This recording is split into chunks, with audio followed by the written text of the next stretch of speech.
Bendiciones a todos en el nombre de Cristo Jesús. Le damos la bienvenida a este inicio de lo que es la asignatura Introducción a la Biblia. Así comenzamos con esta materia, lo que es la licenciatura en Teología Cristiana.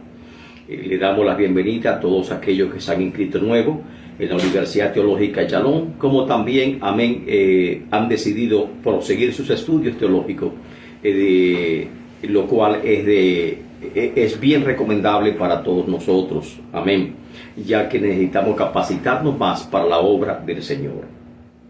Esta es la primera lección de introducción a la Biblia y vamos a tratar el tema de lo que es la Biblia en la lección número 1 y luego proseguiremos adentrándonos en diferentes aspectos de la palabra de Dios para así tener una comprensión más cabal de lo que es la Biblia.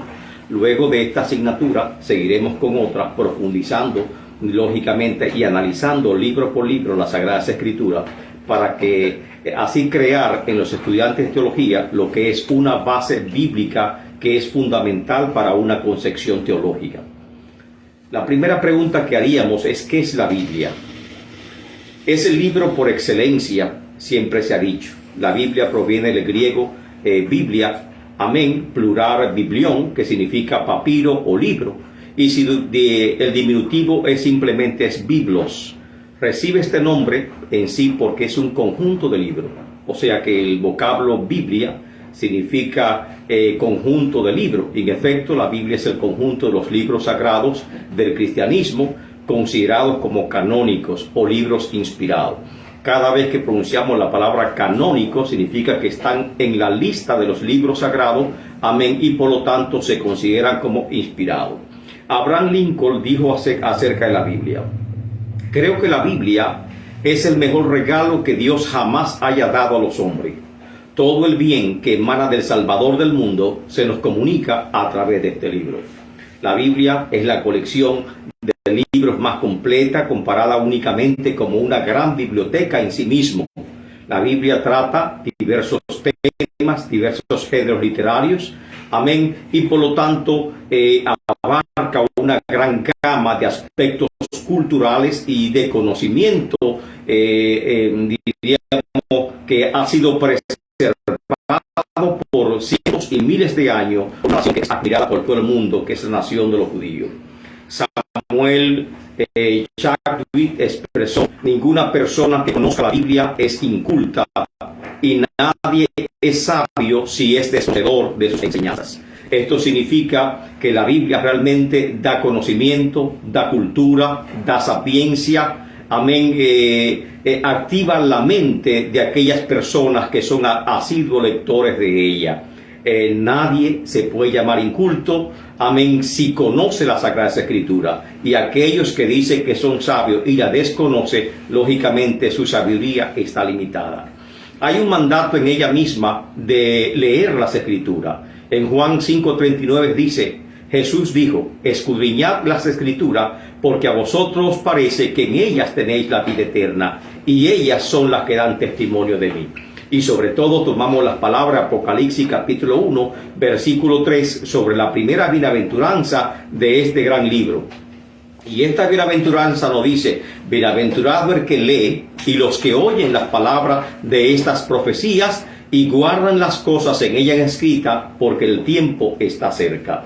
Y efectivamente, hay gran beneficio en nosotros leer las Sagradas Escrituras, ya sea por motivos teológicos, como estamos haciéndolo hoy en día, o ya sea simplemente porque nosotros somos creyentes y queremos conocer las Escrituras. Tenemos que relacionarnos con ese libro de Dios, tenemos que relacionarnos con el pueblo de Dios, y por lo tanto tenemos que tener a Dios como Padre, y tenemos que estar ligados no solamente a Jesucristo, sino también estar ligados a la palabra de Dios, para nosotros ser hijos genuinos del Señor. Y por lo tanto queremos hablarle brevemente de los grandes beneficios de la lectura de la Biblia. Sabemos que hay creyentes que leen la Biblia, pero no todos tienen el hábito de lectura, y a veces es difícil cultivar ese hábito. Pero nosotros que estamos ya, diríamos que hemos tomado la decisión de elegir esta carrera teológica, tenemos que preocuparnos y comenzar y crear ese hábito de lectura a la Sagrada Escritura. ¿Por qué? ¿Cuáles son sus beneficios? En primer lugar, nuestra fe personal aumenta. Mientras vas estudiando la Biblia, mientras vas leyendo la Biblia, tu fe en el Señor comienza a incrementarse notablemente. Recordemos lo que dijo Pablo a los romanos en Romanos 10:17. La fe es por el oír y el oír por la palabra de Dios. Por lo tanto, nosotros necesitamos nutrirnos de la palabra de Dios para poder crecer de una forma sana, como dice las Escrituras. En segundo lugar, la lectura de la Biblia nos proporciona una vida sana. En la Biblia hay poder limpiador. El ministro evangélico Dwight Moody dijo en una ocasión: la Biblia guardará al creyente del pecado. Y eso es cierto, es una gran verdad. La Biblia nos guarda del pecado. Y en tercer lugar, la preparación para el servicio. ¿Es posible aconsejar a los pecadores o a los que tienen problemas sin conocer las Escrituras? Lógicamente no. No es posible que nosotros podamos hacer estas acciones sin conocer las Escrituras. Dios honra su palabra, no a la persona. Lo que convierte al pecador no es la discusión del consejero o del predicador. Lo que convierte al pecador es el poder de la palabra de Dios. Si queremos ser, por lo tanto, ganadores de alma, debemos conocer las Escrituras. Cristo mismo empleó las Escrituras cuando fue tentado por Satanás en el desierto. Y cuánto más nosotros tenemos que emplear la Escritura. Por eso dice que es viva y eficaz y más cortante que toda espada de doble filo, y penetra hasta dividir el alma, amén, y aún la coyuntura del corazón. Y por tanto lugar, tenemos que recordar lo que dice Efesios capítulo 6, versículo 17. Tomad el yelmo de la salvación, y qué otra cosa más, y la espada del Espíritu, que es la palabra de Dios. La Biblia es el arma del creyente. Con ella nosotros peleamos, con ellas nosotros nos edificamos, con ella nosotros nos defendemos de las amenazas que puedan venir contra nosotros. Recuérdese lo que dijo el apóstol Pablo en cierta ocasión: que estemos preparados para presentar defensa con mansedumbre de todo aquel que demande razón de nuestra fe. Y por lo tanto, ¿cómo nosotros vamos a dar razón de nuestra fe?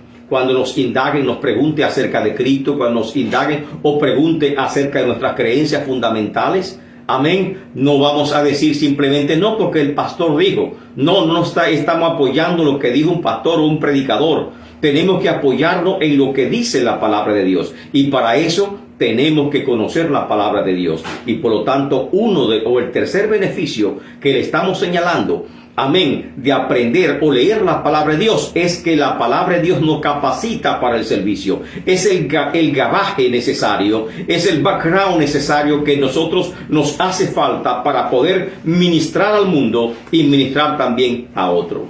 Otra razón es que la Biblia da poder en el ministerio. Si se usa la palabra de Dios, habrá poder en el ministerio. Habrá poder cuando enseñe. Habrá poder cuando ministre. Habrá poder cuando tú aconsejes a otra persona. La palabra de Dios es útil, dice el apóstol Pablo a Timoteo. Amén. Útil para enseñar, para redarguir, para corregir, para instruir en justicia. Y por lo tanto, cada vez que nosotros predicamos, nos subimos a un púlpito, la efectividad, la convicción del mensaje no va a estar en nuestra elocuencia, en nuestro juicio, sino va a estar en el poder que tiene la palabra del Señor. Y en quinto lugar, otro beneficio de la lectura de la Biblia es el conocimiento. No hay mayor fuente de conocimiento que la palabra de Dios. Amén. El hombre que estudia la Biblia, la mujer que estudia la Biblia, es un hombre o una mujer con entendimiento y con gran conocimiento. La lectura de la Biblia estimula el intelecto y da sabiduría. Y hace tiempo yo conversando con mi padre, que en ese momento él era fiscal, amén, y le pregunté, porque lógicamente no era creyente, en el sentido de que no asistía, no militaba en ninguna iglesia, y le pregunté que por qué razón él sabía la Biblia, y simplemente me respondió: ¿acaso es posible que un abogado se gradúe como profesional sin conocer las escrituras? O sea, todo abogado debe saber la Biblia. No solamente el abogado, cualquier profesional, todo profesional debe tener conocimiento de la Sagrada Escritura, porque ellas iluminan la mente, estimulan la mente y aumentan nuestro conocimiento y nuestra sabiduría a un nivel que tal vez nosotros no entendamos. Y es por eso es aconsejado que la Biblia aumenta nuestro conocimiento en sentido general. Otro aspecto que sí tenemos que mencionar acerca de la Biblia, que son muchos los aspectos, y es que la Biblia misma declara los beneficios de su lectura. El Salmo 119:11 dice, amén, que nos guardará contra todo pecado. El estudio de la Biblia nos guardará de pecar contra Dios. En 2 Timoteo capítulo 3 versos 16 y 17 dice que perfecciona al creyente. Igualmente dice que nos protege de la falsa doctrina. Y eso lo dice Pablo una y otra vez, amén, para que no seamos niños fluctuantes, movidos para aquí o para allá de cualquier viento doctrinal. Alguien aparece y comienza a decirte, no, porque esta es la palabra de Dios. Si tú tienes conocimiento de la Biblia, ya tú sabes que lo que está hablando, lo que está diciendo, no combina, amén, no está conforme a las Escrituras, y sabes por tanto que pretende engañarte y que es una falsa doctrina. La Biblia también nos asegura el gozo, dice Jeremías 15:16. Amén. Y también el Salmo 85:8, David dice que la Biblia nos da paz. Igualmente en 1 Juan 2:24 dice el apóstol Juan que nos da poder contra Satanás. Amén. Porque hemos vencido al enemigo a través de las Escrituras. Igualmente el Salmo 119 verso 98 habla que la Biblia da sabiduría, da entendimiento, y que el estudio de la Biblia provoca que Dios conteste nuestras oraciones, como lo especifica el libro de Juan capítulo 15 verso 7. Si nosotros guardamos las Escrituras, amén, podemos pedir lo que queramos y el Señor lo va a conceder. En resumen, estos son los grandes beneficios, amén, de nosotros leer la Biblia. Nuestra fe personal va a aumentar. Tendremos una vida santa, porque la Biblia nos inspira a llevar una vida santa de rectitud. Tenemos también la preparación adecuada para el servicio cristiano que Dios nos está llamando. Y también la Biblia nos da poder para ministrar. Amén. Lamentablemente muchas veces las iglesias están vacías. Los púlpitos no se siente la presencia de Dios, y es porque no estamos usando la Biblia. Los mensajes deben ser bíblicos, tienen que ser cristocéntricos, y nos estamos perdiendo porque hay muchos predicadores que están hablando de temas sociales que son buenos. Amén, porque imparten en cierta forma conocimiento o tal vez mensajes inspiracionales. Amén, pero muchas veces basado en metafísica, y no es así, no es lo que el hombre piensa o lo que el razonamiento humano nos dirige. Tenemos que basarnos siempre en la predicación, en lo que dice la palabra de Dios, y ahí es que está el poder. Y en resumen, la Biblia nos concede, amén, conocimiento.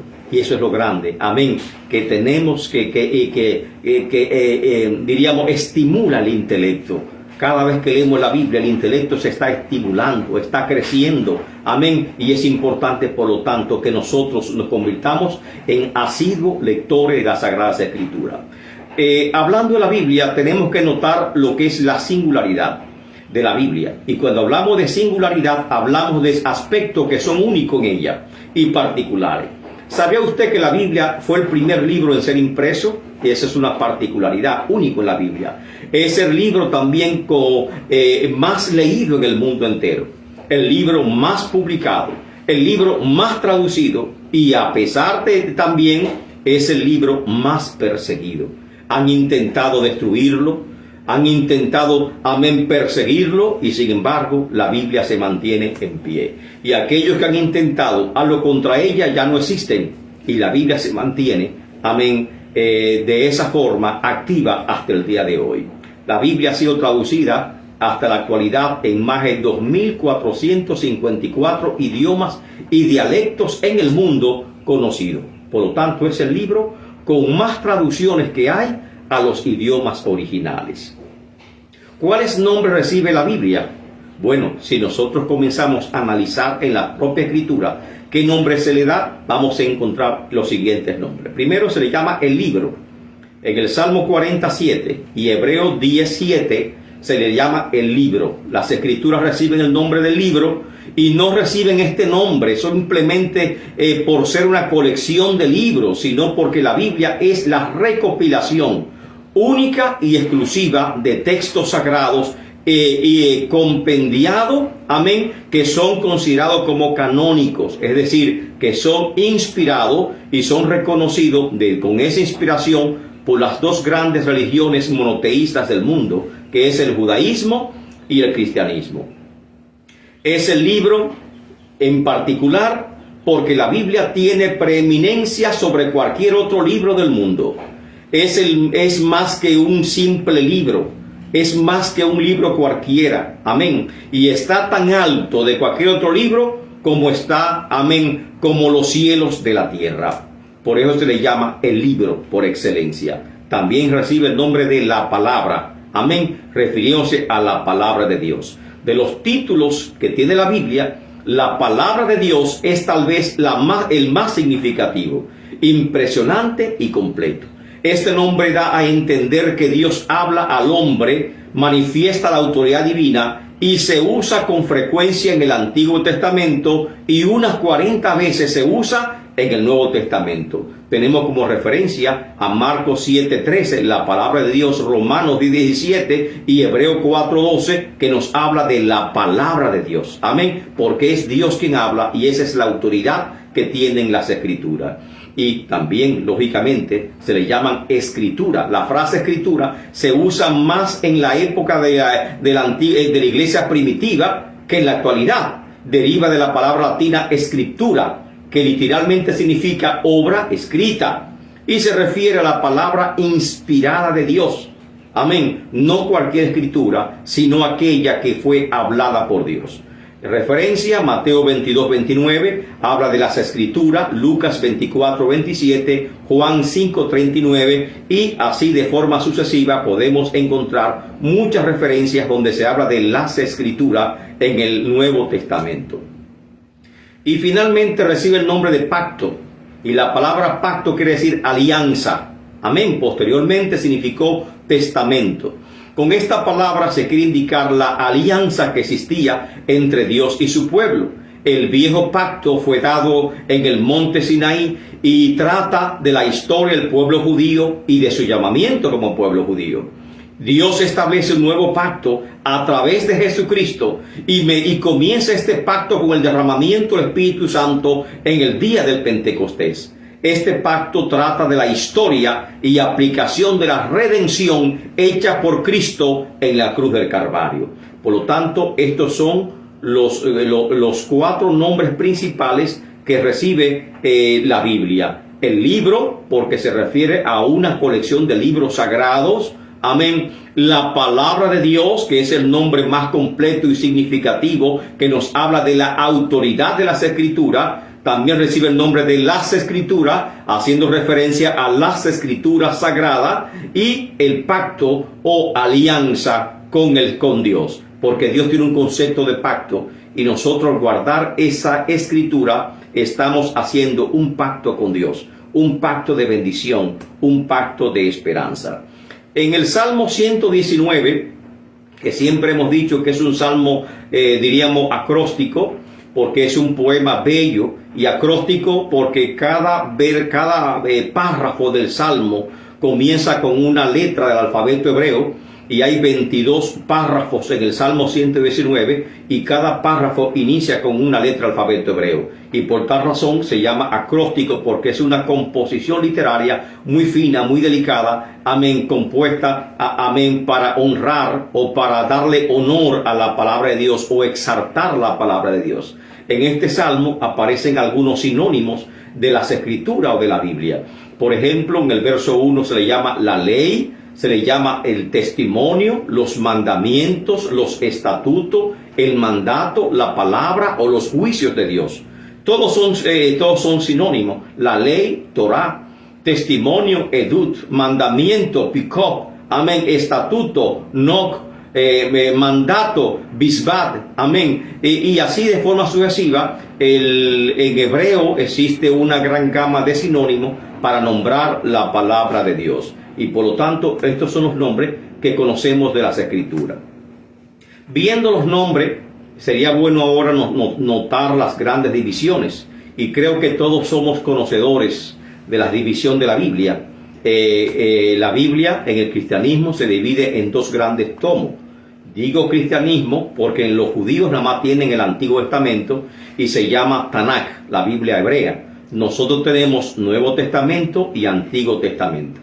Desde la perspectiva cristiana, la Biblia está dividida en dos grandes tomos. El Antiguo Testamento, compuesto por 39 libros, y el Nuevo Testamento formado por 27 libros. Amén. O sea, esta información es una información que usted debe saberla como estudiante de teología. ¿Cuáles son los 39 libros del Antiguo Testamento y cuáles son los 27 libros que conforman el Nuevo Testamento? Los dos testamentos. La Biblia se divide en dos grandes secciones denominadas el Antiguo Testamento y el Nuevo Testamento. La palabra testamento proviene del griego didateké, que se traduce como testamento, y también de la palabra pacto o alianza que encontramos en Hebreo capítulo 8 versículo 6. El antiguo pacto se refiere al antiguo pacto de Dios con Moisés en el monte Sinaí, de que hablamos en el libro de Éxodo. Y el nuevo pacto se refiere a su vez al pacto de Dios por medio del Señor Jesucristo. Escrituralmente, el Antiguo Testamento es una recopilación de libros sagrados que fueron reunidos para formar la Biblia hebrea llamado Tanakh, la cual tiene tres grandes secciones. Amén. Tiene la ley, los profetas y los escritos. Esas son las tres secciones o las tres divisiones del Antiguo Testamento en hebreo. Amén. O sea, la Biblia hebrea o Tanakh. Una particularidad de esta palabra Tanakh, muchos la pronuncian con J, Tanakh, otras veces con K al final, Tanakh. Amén. Es porque es un acróstico también. Significa que son tres consonantes, la T, la N y la K. Y cada consonante está representando una de las grandes secciones que componen la Biblia hebrea. La T de Torah, la N de Nevim, que son los profetas, y la K de Ketubim, que son los escritos. Así que la Biblia hebrea solo tiene estas tres secciones y se llama Tanakh. Amén. En honor a esas tres secciones que contienen. Nosotros, el Antiguo Testamento nuestro, la perspectiva cristiana, toma su nombre no de la Biblia hebrea, sino de una versión, una traducción de la Biblia hebrea al griego que se llama la Septuaginta o versión de los 70. Esta Septuaginta es una traducción que se hizo en el siglo III por Ptolomeo II Filadelfia. Amén. Y esta traducción se llama Septuaginta o versión de los 70 porque fue encomendada a 70 sabios judíos, 70 ancianos judíos, para que hiciesen la traducción de las Escrituras. Se hizo en Antioquía. Amén. La capital del imperio griego en ese momento, en Alejandría. Corrijo nuevamente. Esta versión de los 70 fue confeccionada en la ciudad de Alejandría, capital del imperio griego, capital cultural e intelectual del imperio griego. Amén. En los 300 años antes de Cristo. Y los griegos querían reunir todo el conocimiento del mundo y querían ellos exhibir que era la nación con mayor conocimiento que había. No fue una traducción desde un aspecto religioso, sino más bien una obra intelectual, porque querían también tener los conocimientos expresados en el libro sagrado de los judíos. Y por lo tanto, este libro fue una hermosa traducción, muy completa, una traducción muy exacta a los libros del original, tanto así que los judíos comenzaron a utilizarla, porque ya el idioma hebreo se fue perdiendo, el arameo se fue perdiendo, y ya los judíos de la dispersión hablaban, los que nacieron en la dispersión, hablaban más fluidamente lo que era el griego, y por esa razón se fue de gran uso en las sinagogas judías de todo el mundo o de las principales ciudades. Específicamente, En Alejandría se dice que había muchas sinagogas. Igualmente en muchos pueblos del imperio griego y luego del romano, las sinagogas proliferaron por todo el imperio griego y después también siguieron creciendo por todo el imperio romano. Le cambian el nombre a la sinagoga y se le llamó en hebreo la casa del libro, o sea, la casa de la Biblia, porque ahí se aprendía lo que era la Biblia. El Señor Jesucristo, al dar lectura a algunos rollos, utilizó la versión de la Septuaginta. El apóstol Pablo, cuando iba predicando el evangelio por todo el imperio romano, utilizó también la Septuaginta. O sea que la Septuaginta, esta primera traducción de la Biblia hebrea, fue de gran uso en el Nuevo Testamento. Amén. Por lo tanto, los libros nuestro libro de la Biblia, toman su nombre de la Septuaginta. Y la división también no se aferra, no sigue la antigua división de la Biblia hebrea en 3 secciones de Torá, de los escritos y de los profetas, sino que amplía las secciones y ahora el Antiguo Testamento de la perspectiva cristiana tiene 4 secciones. Los primeros 5 libros es igual, la ley, pero en la Septuaginta se le llama, amén, Pentateuco, que son 5, y teuco, tomo o libro. Libro en 5 tomos, se le llama ese nombre en la Septuaginta, o sea, el nombre griego, no el nombre hebreo. Amén. El nombre hebreo, simplemente los hebreos tenían la costumbre de ponerle a cada libro la primera palabra con que comenzaba. Entonces, el Génesis se llama, amén, en griego Génesis, que significa origen, comienzo, pero en hebreo, amén, el Génesis se llama en el principio. Y de esta forma comenzaron a nombrar cada libro de la Biblia. Por lo tanto, volvamos otra vez a resumir. ¿Cuál es la división del Antiguo Testamento desde la perspectiva cristiana? Son 4 secciones. La primera sección es el Pentateuco, que son los primeros libros de la Biblia, los primeros 5 libros de la Biblia. La segunda sección son los libros históricos, que son 12 tomos o 12 libros. La tercera son los libros poéticos y la cuarta son los libros proféticos, 5 profetas mayores y 5 profetas menores. La ley, o los primeros 5 libros que conocemos como Pentateuco, son Génesis, Éxodo, Levítico, Número y Deuteronomio. Amén. Esto sí tiene que aprenderlo. Amén. Tiene que escribirlo, porque así escribiéndolo tiene la facilidad de practicarlo, y practicándolo usted va memorizando cuáles son los libros de la Biblia. Amén. Y otra ventaja que tiene cuando está en la iglesia y usted tiene que buscar una cita bíblica, ya usted sabe dónde está ubicado cada libro y sabe en qué página buscarla. Así que los primeros 5 de la Biblia que fueron escritos por Moisés reciben el nombre de Pentateuco y son Génesis, Éxodo, Levítico, Número y Deuteronomio. Los siguientes 12 libros de la Biblia, que es la segunda sección, amén, se llaman libros históricos, y es la continuación de la historia deuteronómica o de la historia oficial, amén, de Israel. Comienza con Josué, que nos habla la conquista, el libro de Jueces, que nos habla del primer gobierno que tuvo Israel, Ruth, una historia hermosa durante el tiempo de los jueces, en los libros de Samuel, que son 2, primero y segundo de Samuel, que se concentra en el reinado de Saúl y el rey Salomón. Los libros de Reyes, amén, que se concentra en el reinado desde amén, Saúl, la división del reino, hasta finalizar la caída de Jerusalén. Igualmente los libros de Crónica, pero estos libros de Crónica tienen la particularidad de que se ciñen a la historia de Judá o Reino del Sur.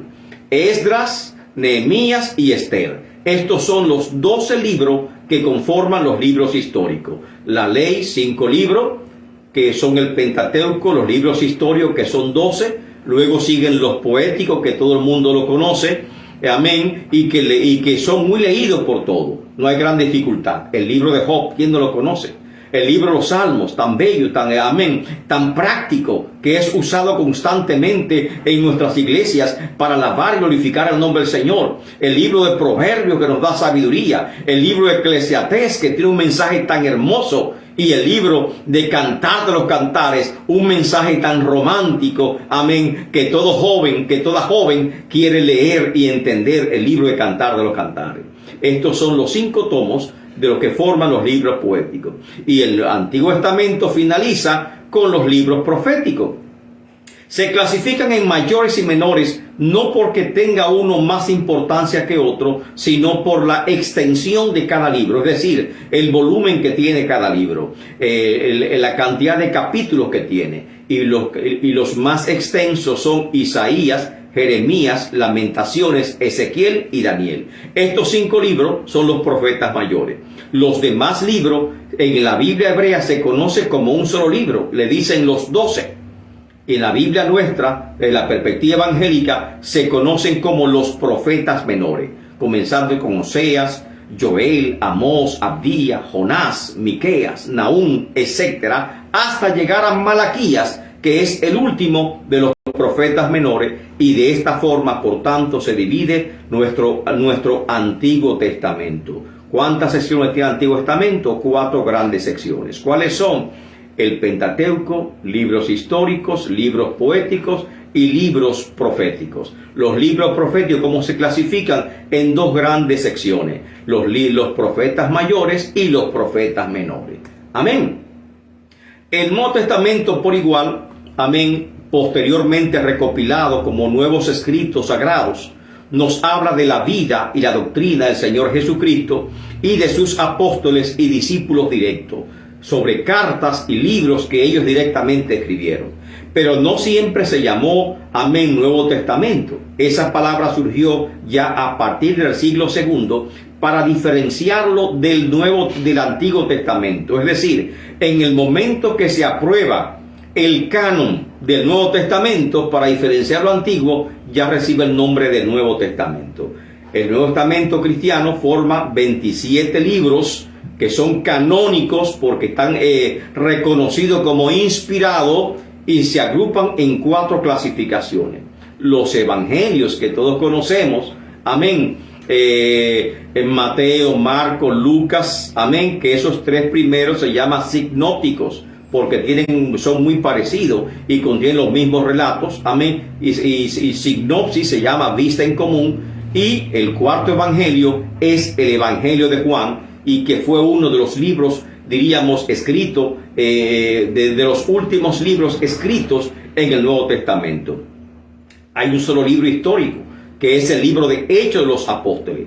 Y cartas o epístolas, hay 21 cartas, que son 13 paulinas, amén, y 7 generales, y el libro de Hebreo, amén. Y también tenemos por fin lo que es un libro profético en el Nuevo Testamento que todos conocemos, y es el libro de Apocalipsis. De esta forma encontramos nosotros la división del Nuevo Testamento.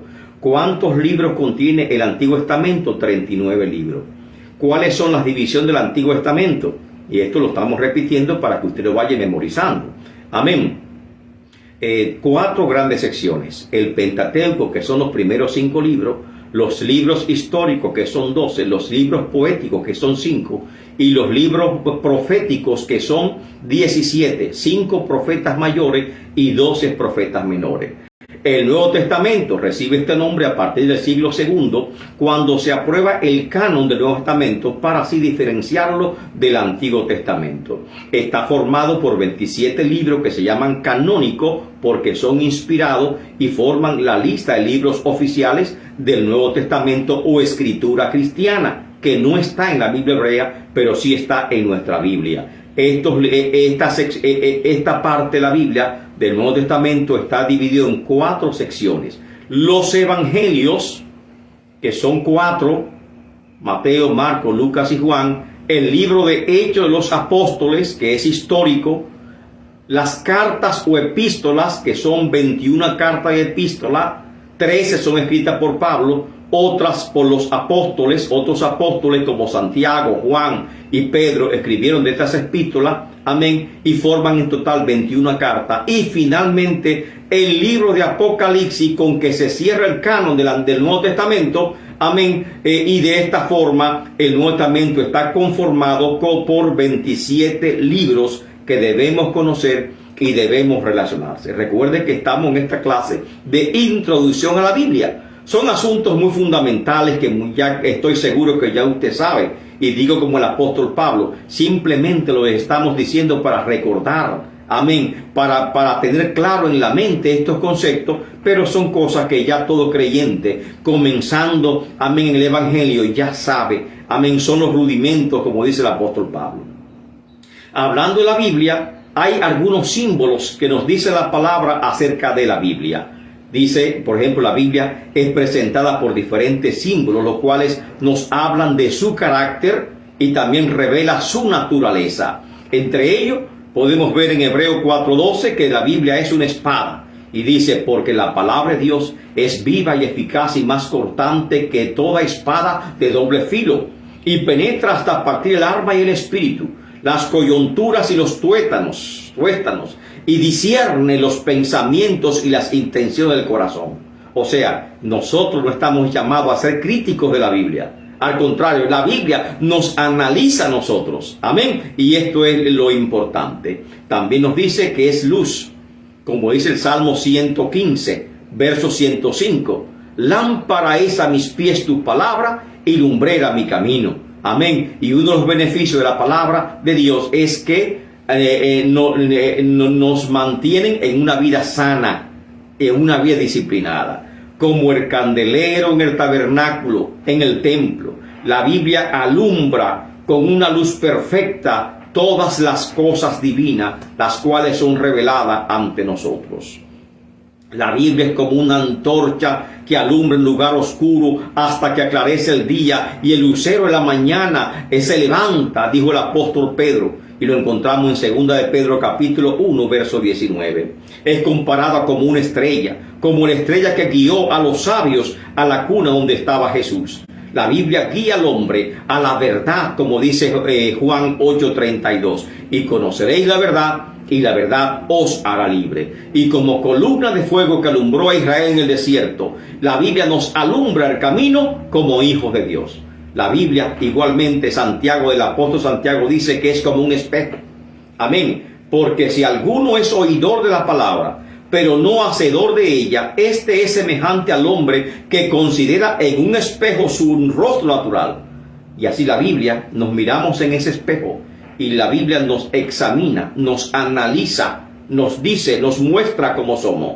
Es como espejo porque refleja al hombre como verdaderamente es.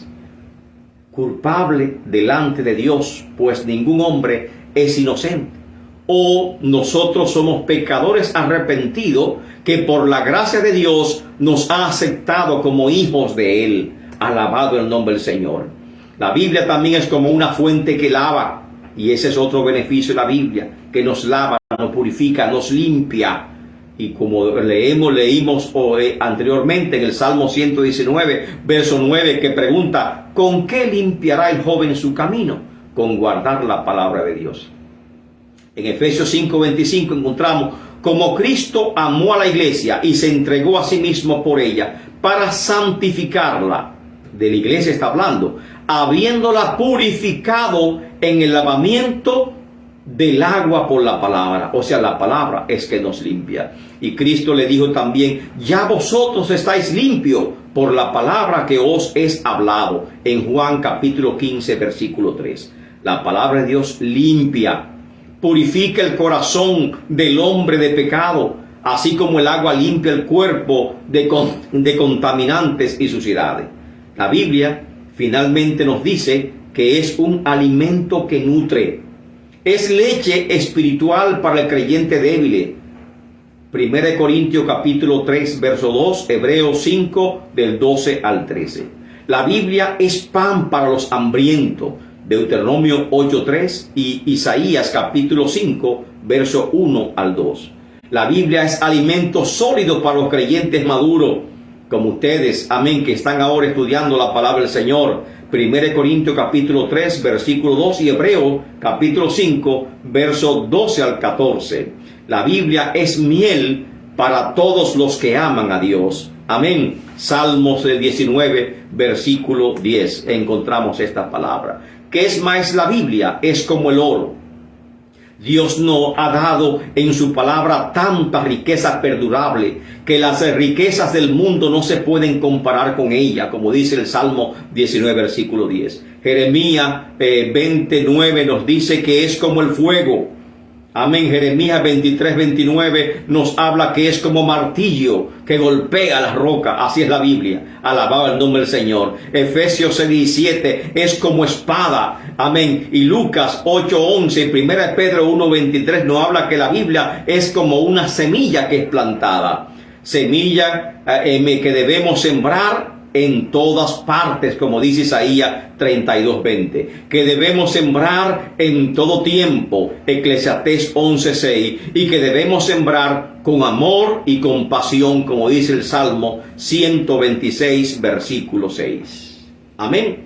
Esta ha sido la primera lección de lo que es la Biblia. Amén. Pero si el tiempo nos da, y creo que tenemos breve tiempo para seguir a la lección siguiente, amén, a continuación la vamos a presentar. Dios le guarde, Dios le bendiga. En breve continuamos con la lección número 2, titulada ¿Cómo fue escrita la Biblia? Ya nos informamos cuál es el nombre de la Biblia, sus divisiones, sus libros, amén, sus nombres, su naturaleza. Ahora vamos a aprender en la próxima lección cómo fue escrita la Biblia. Dios le bendiga, Dios le guarde, nos vemos en breve.